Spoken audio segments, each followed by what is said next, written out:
بسم اللہ الرحمن الرحیم۔ پچھلے درس میں آپ نے سماعت کیا کہ اللہ تبارک و تعالیٰ نے حضرت آدم علیہ السلام کا مجسمہ بنایا اور اس میں روح ڈالی، اور حضرت آدم علیہ السلام کے جسم میں روح پھونکی گئی۔ یہ تمام باتیں آپ نے پچھلے درس میں سماعت کیا۔ جب اللہ تعالیٰ نے حضرت آدم علیہ السلام کی تخلیق کا، پیدا کرنے کا ارادہ فرمایا تو فرشتوں کو اس کی پہلے سے خبر دینے کے ساتھ یہ تاکید بھی کر دی کہ تخلیق مکمل ہونے اور روح پھونکے جانے کے بعد فرشتے انہیں سجدہ کریں، آدم علیہ السلام کو سجدہ کریں۔ حضرت آدم علیہ السلام کی تخلیق مکمل ہونے اور اس میں روح پھونکے جانے کے فوری بعد یا فرشتوں کے سامنے حضرت آدم علیہ السلام کی فضیلت ظاہر کیے جانے کے بعد اللہ تعالیٰ کے حکم سے تمام فرشتے حضرت آدم علیہ السلام کو ایک ساتھ، تمام فرشتوں نے اللہ تعالیٰ کے حکم سے حضرت آدم علیہ السلام کو ایک ساتھ سجدہ کیا، لیکن ابلیس نے سجدہ نہیں کیا اور تکبر کے طور پر یہ سمجھتا رہا کہ وہ یعنی ابلیس حضرت آدم علیہ السلام سے بہتر ہے، اور اس ابلیس جیسے انتہائی عبادت گزار فرشتوں کے استاد، ابلیس جو ہے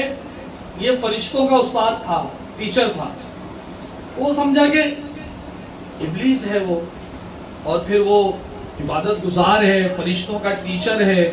تو اس کو سجدے کا حکم دینا کسی انسان کے سامنے تو یہ حکمت کے خلاف ہے، اس نے سجدہ نہیں کیا۔ ابلیس اپنے اس باطل عقیدے اور حکم الہی سے انکار کیا اور تعظیم نبوی سے تکبر کی وجہ سے انکار کیا، اور وہ کافر ہو گیا، مردود ہو گیا۔ اللہ تعالیٰ نے اسے مردود قرار دیا اور اپنی بارگاہ سے نکال دیا۔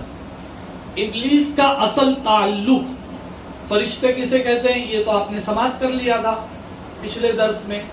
تو ابلیس کا اصل تعلق جنات سے تھا، لیکن چونکہ یہ فرشتوں کا ہی ایک فرد شمار ہوتا تھا اور اس پر بھی فرشتوں کے احکام جاری ہوتے تھے اور اسے بھی سجدہ کرنے کا باقاعدہ حکم تھا،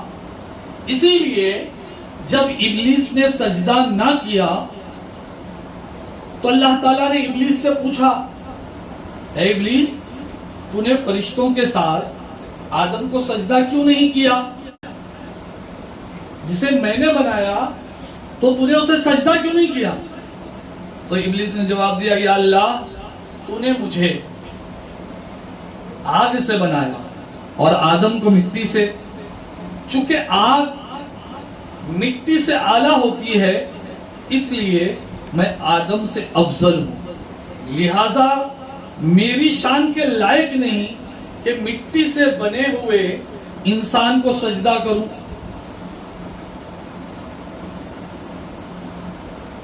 لہذا ابلیس نے گھمنڈ کیا، غرور کیا، تو اللہ تبارک و تعالیٰ نے اسے مردود قرار دیا اور اپنی بارگاہ سے نکال دیا۔ ابلیس کو جب مردود اور لعنتی قرار دیا گیا تو اس کے بعد ابلیس نے بارگاہ الہی میں اللہ تعالیٰ سے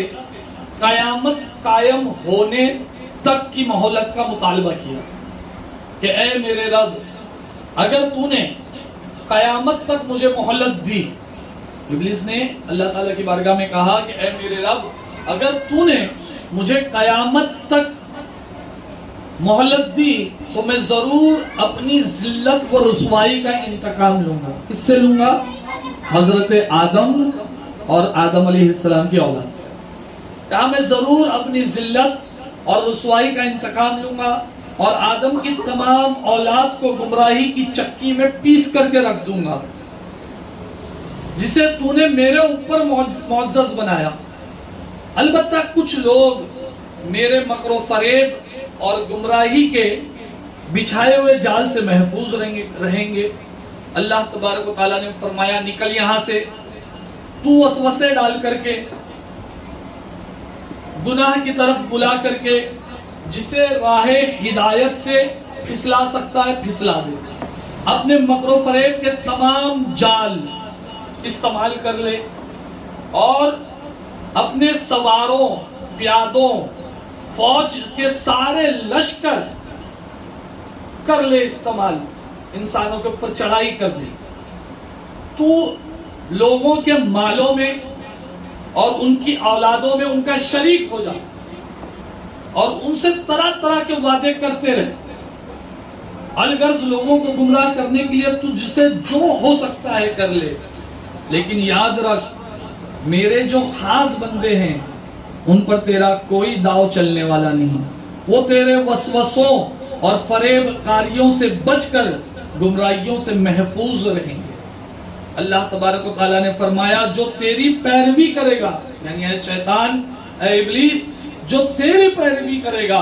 تو میں ضرور تم سب سے جہنم بھر دوں گا۔ ہمیں یہ درس ملتا ہے اللہ تعالیٰ کے انبیاء علیہم السلام کی گستاخی ایسا بڑا جرم ہے جس کی سزا میں زندگی بھر کی عبادت و ریاضت برباد ہو جاتی ہے۔ ابلیس جیسے انتہائی عبادت گزار کا انجام اس کی عبرت انگیز مثال ہے۔ کائنات میں سب سے پہلے نبی کی تعظیم فرشتوں نے کی۔ سب سے پہلے کس نے تعظیم کی؟ فرشتوں نے، اور بارگاہ الہی میں مزید قرب سے سرفراز ہوئے، اللہ تعالیٰ کی بارگاہ میں اور قریب ہو گئے، جبکہ سب سے پہلے نبی کی تعظیم سے انکار ابلیس نے کیا اور نبی کی گستاخی کا ارتکاب ابلیس نے کیا۔ تو جو لوگ نبی کی تعظیم نہیں کرتے، گستاخیاں کرتے ہیں نبی کی شان میں، وہ سب شیطان کے ماننے والے ہیں۔ اور شیطان کی سزا بھی کیا دیکھو، جس کی سزا میں تمام تر علم و عبادت اور مقام اور مرتبہ ہونے کے باوجود مردود قرار دیا گیا، اللہ کی بارگاہ سے نکال دیا گیا اور روز قیامت ہمیشہ کے لیے جہنم کا حقدار ٹھہرا۔ اس سے معلوم ہوا کہ نبی کی تعظیم کرنا فرشتوں کا مبارک عمل ہے، اور جس پر عمل کرنے والا فرشتوں کی سیرت پر عمل پیرا ہو جاتا ہے، جبکہ نبی کی بے ادبی، گستاخی اور توہین کرنا یہ شیطان کا کام ہے، اور گستاخ اور بے ادب لوگ شیطان کے پیروکار ہیں، شیطان کے ماننے والے لوگ ہیں۔ یہ مسئلہ ہمیشہ ذہن نشین رکھیں کہ نبی کی تعظیم و توقیر فرض ہے، نبی کی عزت کرنا، نبی کا احترام کرنا یہ فرض ہے، اور نبی کی ادنا سی چھوٹی سی بھی توہین یا گستاخی یا انہیں جھٹلانا یہ کفر ہے۔ اللہ تعالی ہمیں اپنے نبیوں اور ولیوں کا باادب رکھے، اور بے ادبی سے اور بے ادبوں کی صحبت سے ہم سب کو محفوظ رکھے، آمین۔